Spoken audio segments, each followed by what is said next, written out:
The Yale Center of British Art holds the greatest collection of British art outside the United Kingdom, the gift of Paul Mellon, who felt very strongly it should come to Yale University. His heart as a collector lay in his British collections, and he wanted it to come to a great university like Yale, his alma mater.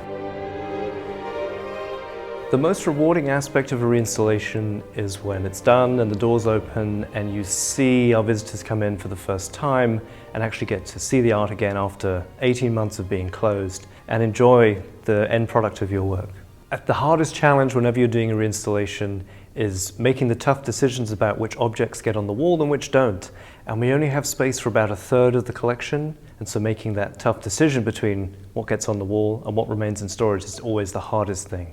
I think it's one of the great joys of being a curator to arrange spaces and to arrange works of art within spaces so that the works of art are seen to best advantage, and to tell a story with that arrangement, to tell it clearly, hopefully, to be able to suggest connections and associations between works of art, but at the same time allowing gallery goers the freedom to make their own connections. I think there have long been attempts to try and identify something distinctive or unique about British art, or some aspect of it that makes it British, quintessentially so. And it's not that that's misguided, but I think actually what this installation tries to show is just how diverse British art really is, and how open British art has been to influences from all over the world, to artists coming to Britain from across Europe or across the world and having a huge impact on the story of British art. So we really want to tell that story about Britain and its relationship to the world.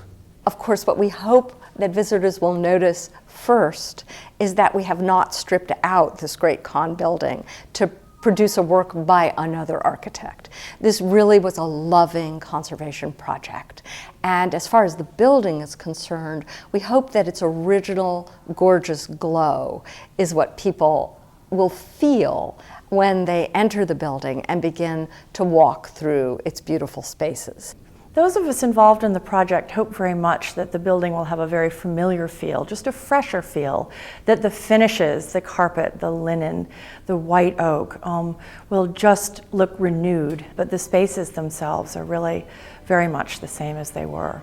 I hope above all that people might go away surprised, excited, that they would come here perhaps with certain expectations of what British art is, and they might leave with a whole different vision, a sense that British art is much more diverse and varied than they might have expected, and hopefully that they'll be so excited by that that they'll want to come back and learn more.